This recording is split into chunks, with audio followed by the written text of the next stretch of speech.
This is Ding Yan from the Research Institute for Higher Education, Fudan University. Today, what I will going to share with you is our recent research titled, "What is the gap between them and the standard for quality course design?" A mixed research on the 30 national award-winning blended courses.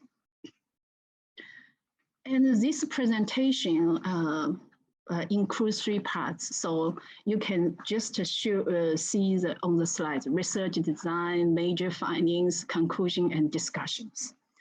Let's first just take a look of the background of this research.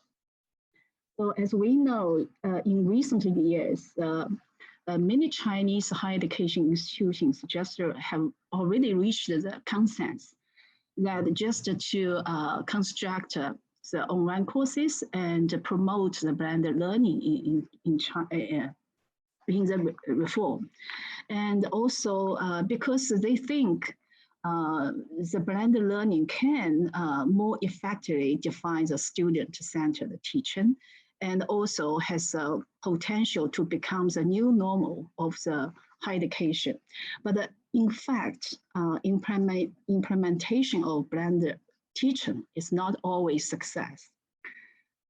And also, when I check the literature, we also find there's a lack of the design thinking from the perspective of the teachers. We don't know when our teachers design these blended courses, what do they think about the most important elements when they design. So to this end, I think it's very important to make clear the current progress of the Chinese the blended course, and also what the teachers think about the blended course, blended teaching. In details, there's 3 research questions. Namely, what is the gap between the best practice of blended course design and the standards for quality course design? The second is what the tendencies or characteristics do this blended course reflect? And the third is what concepts do the instructors hold to design their courses? The research object is 30 award-winning blended courses in National Blended Course Design Innovation Competition just conducted in last year, which was the 30 award-winning courses was selected from more than 600 courses across the country. We adopt mixed research methods, and also the tool for evaluating the design quality. These courses called FDQM, Higher Education Online Course Quality Rubric. So I think I should just talk about this evaluation tool. This tool is jointly developed by Center for Faculty Development for Fudan University and Quality Matters, which is a US-launched higher education quality assurance agency. So we just spent 2 years to develop this new version of the online course rubric. So you will see I would say this work also has been just wins the Global Impact Award of the United States Distance Learning Association in 2017. And this table shows that the QM higher education online course rubric and our FDQM rubric. So you will compare their similarities and the difference. In short, we can see the FDQM rubric has adopted most of the standards of QM rubric, but still we have some newly created standards so as to meet for our Chinese higher education situation. Since the beginning of 2018, the FDQM rubric has been applied to the practice of teacher training and online course evaluation. So you will see just from the March of 2019, we have launched the first round of the training program. And just a couple of months ago, we have already just conduct 11 times of this FDQM rubric training, more than closely to 500 participants from the the various Chinese institutions just tend to join to our program. And yeah, I would say it becomes more and more influential in the higher education community in China. And in this research, we just use three general standards from this FDQM rubric, namely General Standard 2, Learning Objectives, General Standard 3, Learning Assessment, and General Standard 5, Course Activities. So you will see in total, there's 13 items and with 36 points. Yeah. And just like the QM standards, FDQM rubric also offer very detailed annotation for each specific review standards. So, so as to ensure the reliability of this, tool when we use that. So. It's most important. So the whole rubric includes 30,000 Chinese characters. Yeah, very, very detailed. And just after evaluate 30 sample courses with the three general standards of FDQM rubric, it is found that these courses do the best in learning objectives design.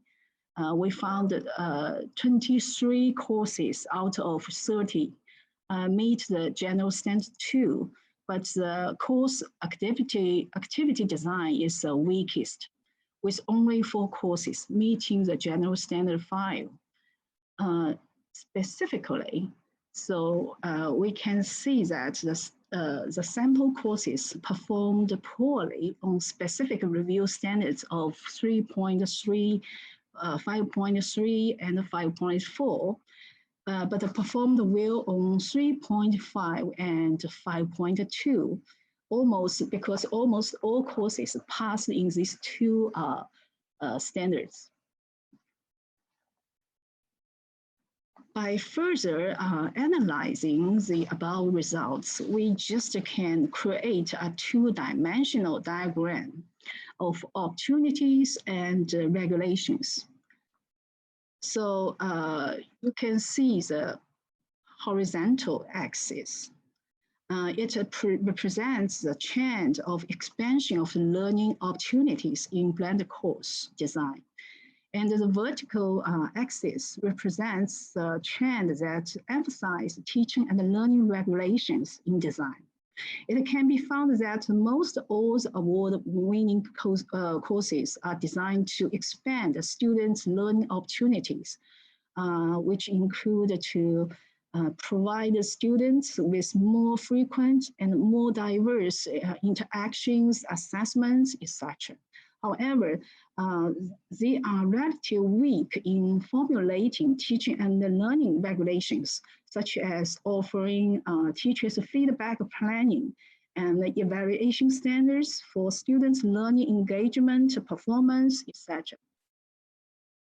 And based after this quantitative analysis of the course design, we also adopt semi-structured interviews with course teachers so as to understand the about results and also the teachers' explanation of their design tendency. The interviewed teachers were divided into two groups. One group was teachers who scored on the regulation standards, and the other group was teachers who did not score on the regulation standards. We found that no matter which group of teachers belong to, both of these group teachers show a very positive attitude to the course activity design. Although the evaluation points is not so high, because we just check the general standard file, yeah. And so it's just out of our expectation.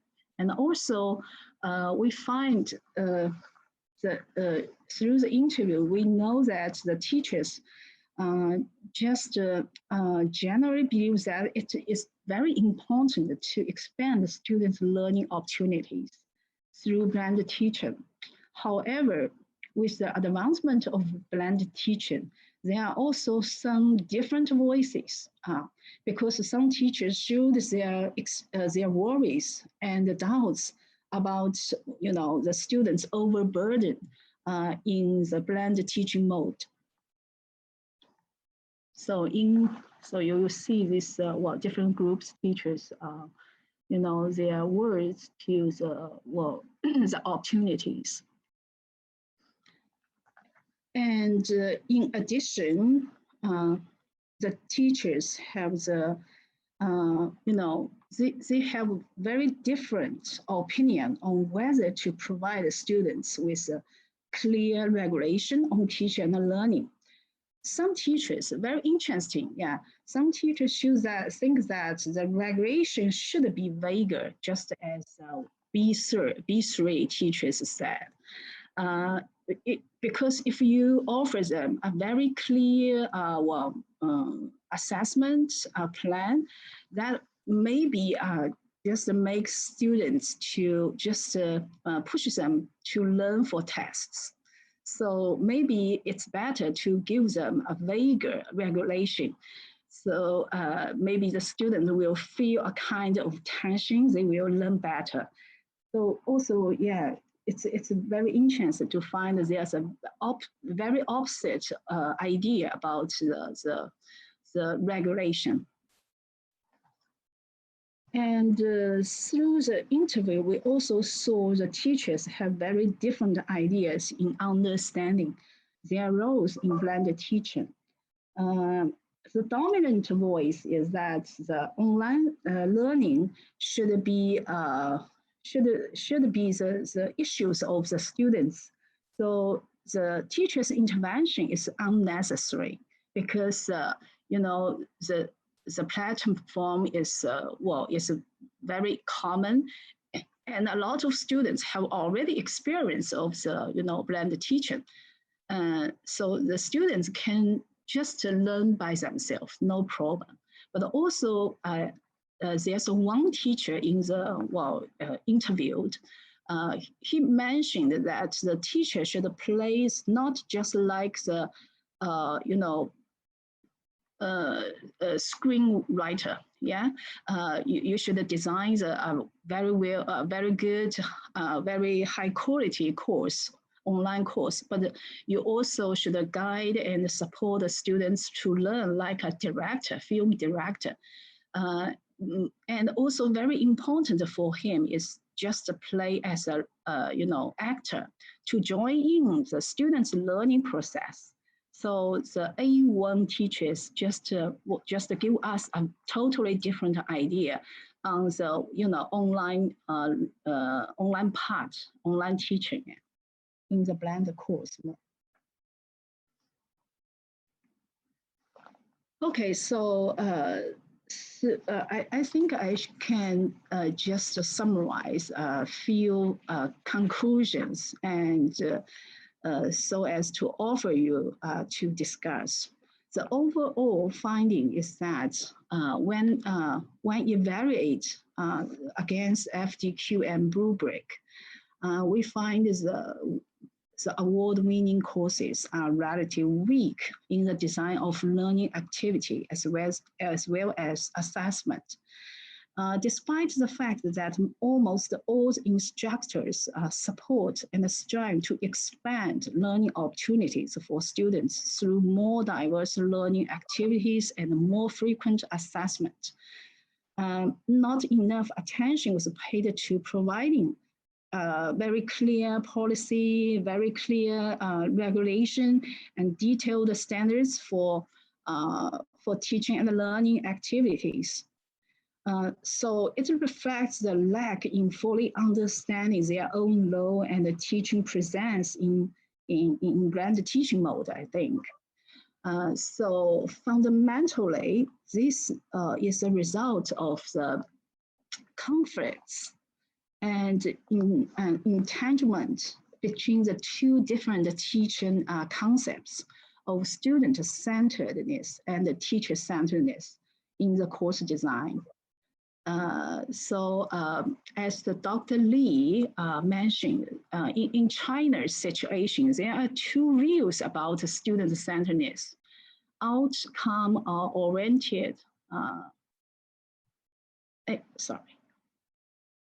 approach and process-oriented approach.